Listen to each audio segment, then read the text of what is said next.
अस्सलाम वालेकुम, welcome back to tutorials. हम स्टैक को स्टडी कर रहे थे और हमने उसकी थ्योरेटिकल पार्ट सारा स्टडी कर लिया है।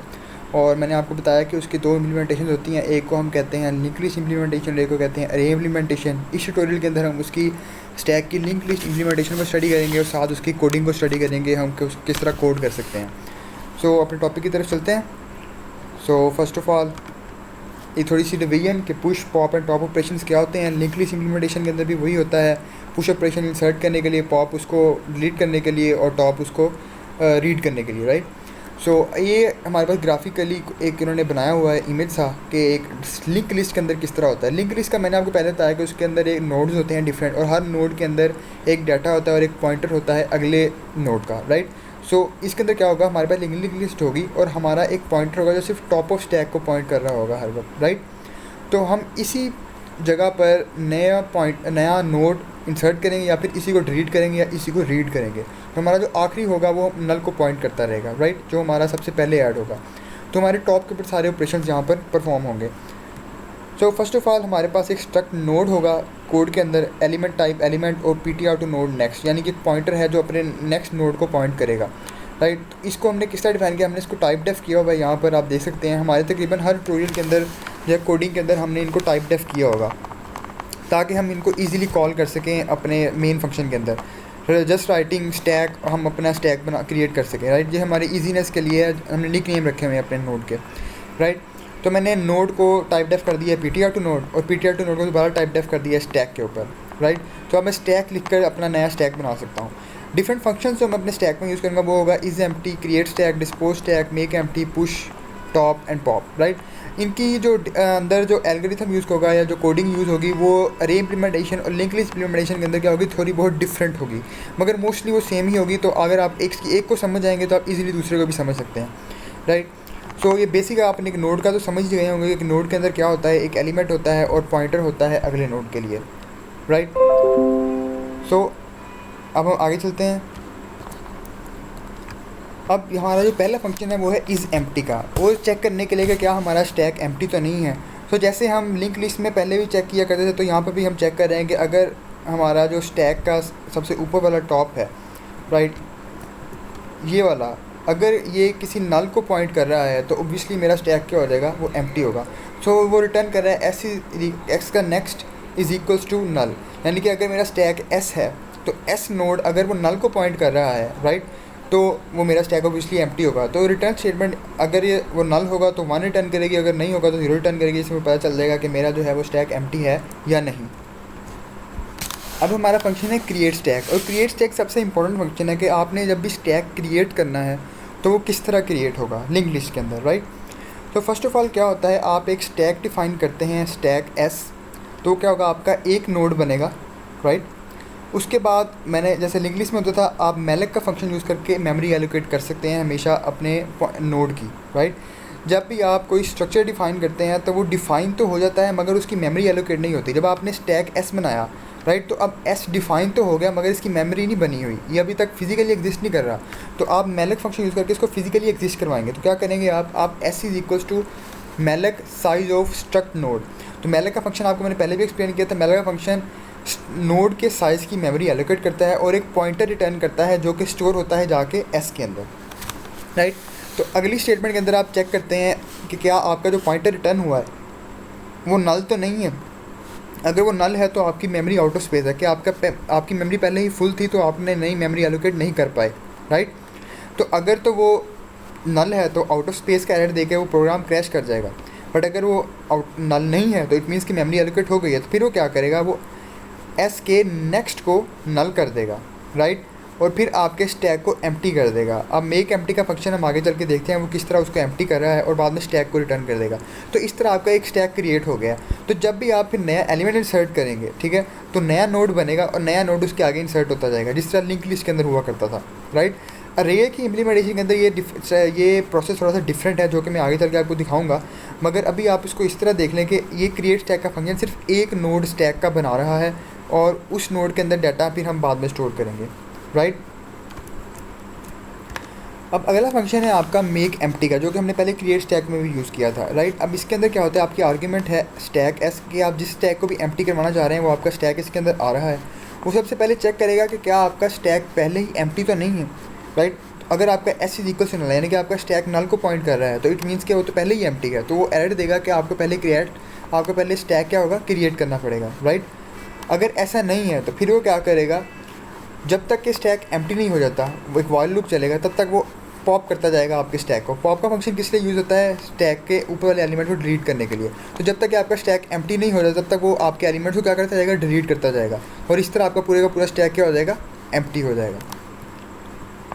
अगला फंक्शन है पुश का, यानी कि इंसर्ट करने का। तो इसके अंदर फिर आप कैसे नया एलिमेंट इंसर्ट करते हैं लिंक लिस्ट इंप्लीमेंटेशन के अंदर, राइट। तो आप क्या करते हैं, आपने आर्गूमेंट देते हैं जो एलिमेंट आपने इंसर्ट करना है, और स्टैक देते हैं जिस स्टैक के अंदर आपने इंसर्ट करना है। आप क्या करते हैं, आप एक नया नोड बनाते हैं टेम्प सेल के नाम से, राइट।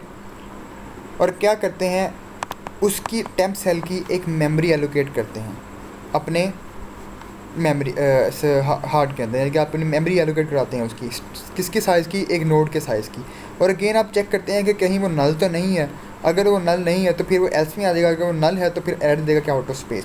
तो यहाँ तक का पार्ट तो बड़ा सिंपल था, जो कि हमेशा हम करते आ रहे हैं, कि हमने एक नया नोड बनाया और उसकी मेमोरी एलोकेट की और चेक किया कि वो नल तो नहीं हो गया। अब एल्स के अंदर हमने क्या करना है, अब हमारा जो नया जो है वो पॉइंटर, जो नया जो नोड बना है, राइट, उसके अंदर क्या क्या जाएगा, एक आपका एलिमेंट और एक उसका पॉइंटर जो कि अगले को पॉइंट करेगा, राइट। तो आपको पता है कि आपका जो नया नोड होता है वो हमेशा टॉप के ऊपर ऐड होता है, राइट। अगर मैं इसकी फिगर आपको दिखाऊं, देखें, तो यहाँ पर आपका जब ऐड होगा एक नया नोड, तो आप क्या करेंगे, आप एक नया नोड बनाएंगे, राइट। अगर मैं इसको जो है वो ड्रा करूँ तो आप काफ़ी अच्छी तरीके से इसको जो है वो समझ सकते हैं, राइट।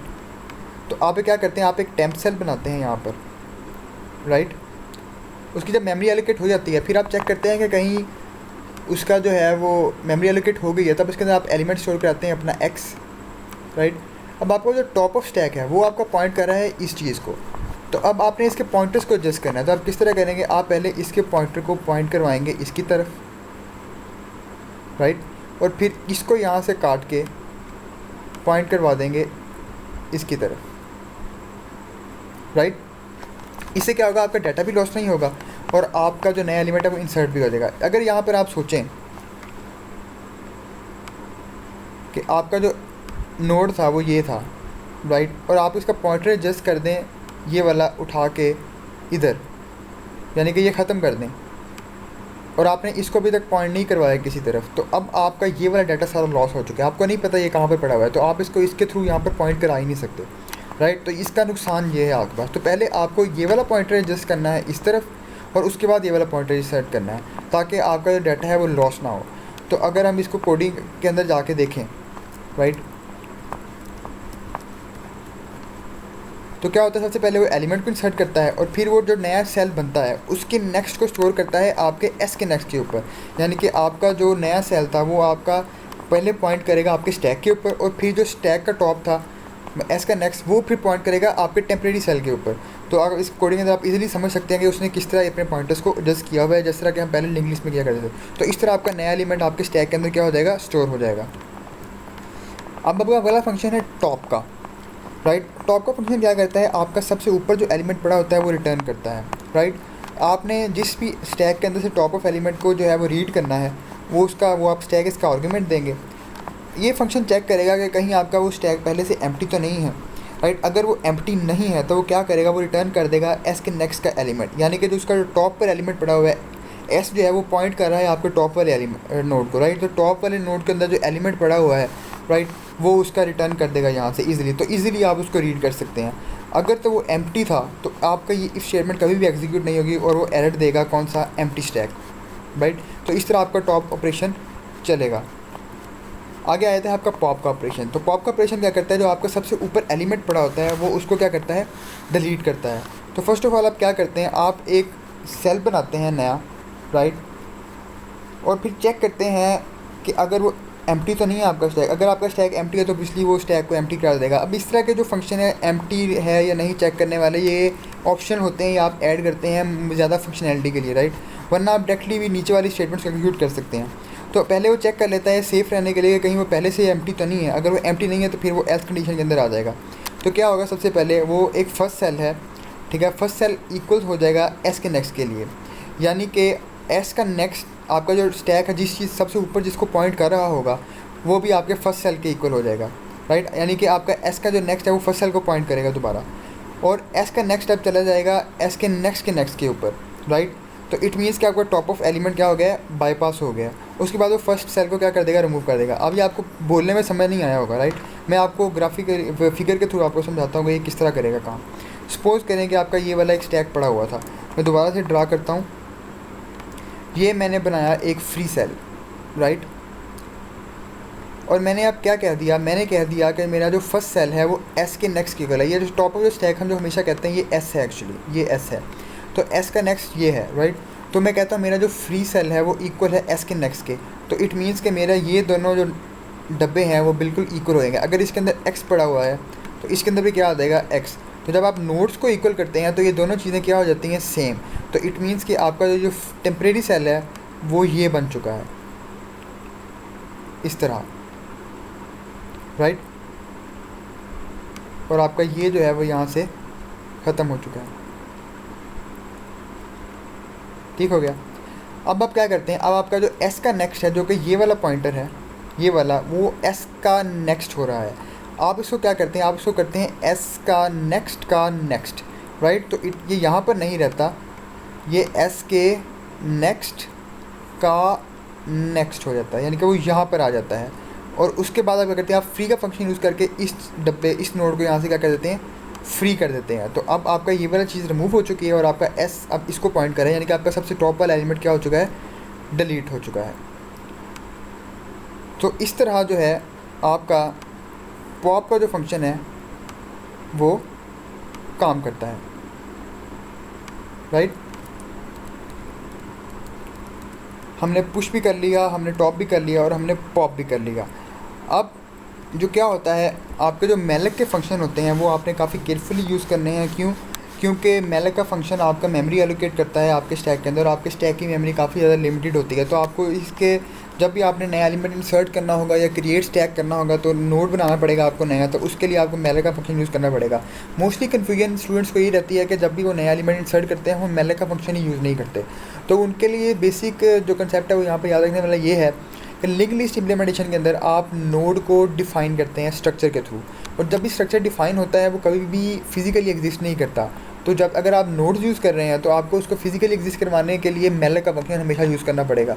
तो मैलक के फंक्शन यूज़ करते हुए और फ्री का फंक्शन यूज़ करते हुए आप काफ़ी हद तक जो है वो केयरफुल रहिएगा, राइट। और अपने पॉइंटर्स को एडजस्ट करना आराम से सीख जाइएगा। तो उसकी थ्योरी और एल्गोरिथम देखने के बाद, कोडिंग को प्रॉपर स्टडी करने के बाद हम उसकी कोडिंग की जो है एग्जीक्यूशन पे आ जाते हैं। तो मेरे पास एक मेरा हेडर फाइल है, उसके अंदर मैंने जो है वो तमाम अपने फंक्शन जो मैंने आपको अभी बताया वो मैंने यहाँ पर इंसर्ट कर दिए, क्रिएट स्टैक के, एम्प्टी के, और तमाम जो जितने भी मैंने आपको वहाँ पर बताए, राइट। मैंने हेडर फाइल बनाई है और उस हेडर फाइल को अपने मेन फंक्शन के अंदर इंक्लूड करवा दिया है, #include stl.h, राइट। और फिर मेन फंक्शन के अंदर मैं बेसिक जो है वो लूप्स लगा रहा हूँ, सिर्फ आपको ये दिखाने के लिए कि स्टैक कैसे काम करता है। तो फर्स्ट ऑफ ऑल मैं कहता हूँ मैं एक स्टैक एस डिफ़ाइन करता हूँ, ठीक है। और जब मैंने स्टैक एस डिफ़ाइन कर दिया, इट मीन्स कि मैंने नोड को सिर्फ डिफ़ाइन कर दिया। जब तक कि मैं इसको क्रिएट नहीं करूँगा मैलक के फंक्शन के अंदर जाके, तब तक ये काम नहीं करेगा। तो मैंने अपने मैलक के फंक्शन क्रिएट के अंदर लिखे हुए हैं, तो राइट, मैं उसको फिर क्रिएट करूँगा स्टैक को, ताकि वो फिजिकली एग्जिस्ट करे। अब जब मेरा स्टैक फिजिकली एग्जिस्ट कर गया है, ठीक है, अब मैं क्या करूँगा, मैं उसके अंदर एलिमेंट्स को पुश करता हूँ। मैं एक लूप चलाता हूँ 0 से लेकर 10 तक, राइट। और मैं उसी लूप के जो काउंटर है उसी को मैं उसके पुश कर रहा हूँ उसके अंदर, अपने स्टैक एस के अंदर, राइट। तब उसके अंदर जब पुश हो जाएगा, और फिर मैं एक और वाइल लूप लगा के उनको प्रिंट कर रहा हूँ जब तक कि मेरा स्टैक एस एम्प्टी नहीं हो जाता, वो प्रिंट करता जाए उनको, राइट। और फिर साथ साथ पॉप भी करता जाए, ठीक है। पॉप करने का साथ साथ मकसद ये है कि जब भी आप टॉप का फंक्शन यूज़ करेंगे, राइट, तो क्या होगा, आपके सिर्फ टॉप वाला एलिमेंट जो है वो बार बार क्या होता जाएगा, प्रिंट होता जाएगा जब तक आप टॉप नहीं करें। यानी कि आपको अगर आप पॉप नहीं करेंगे तो आपका पॉइंटर एडजस्ट नहीं होगा। ये भी दिखाने के लिए मैं आपको भी अच्छी तरह इसको कोड को थोड़ा सा चेंज करके भी दिखाऊंगा। फर्स्ट ऑफ ऑल मैं क्या करता हूँ, मैं अपना पॉप नहीं करता, मैं इसको कमेंट कर देता हूँ, राइट। मैंने पॉप को कमेंट कर दिया। अब मैं क्या करता हूँ, अपने इसी मेन फंक्शन को जो है वो दोबारा कंपाइल करता हूँ, राइट। मैंने इसको कंपाइल किया,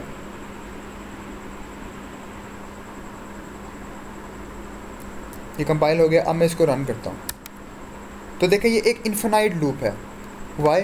क्योंकि मेरा स्टैक कभी एम्प्टी नहीं हो रहा और वो हमेशा टॉप के ऊपर रह रहा है। तो टॉप पे मेरे एलिमेंट 9 पड़ा हुआ है और बार बार वो 9 को क्या करता जा रहा है, प्रिंट करता जा रहा है। तो मैं इसको स्टॉप करता हूँ, ये मैंने फंक्शन को स्टॉप कर दिया, राइट।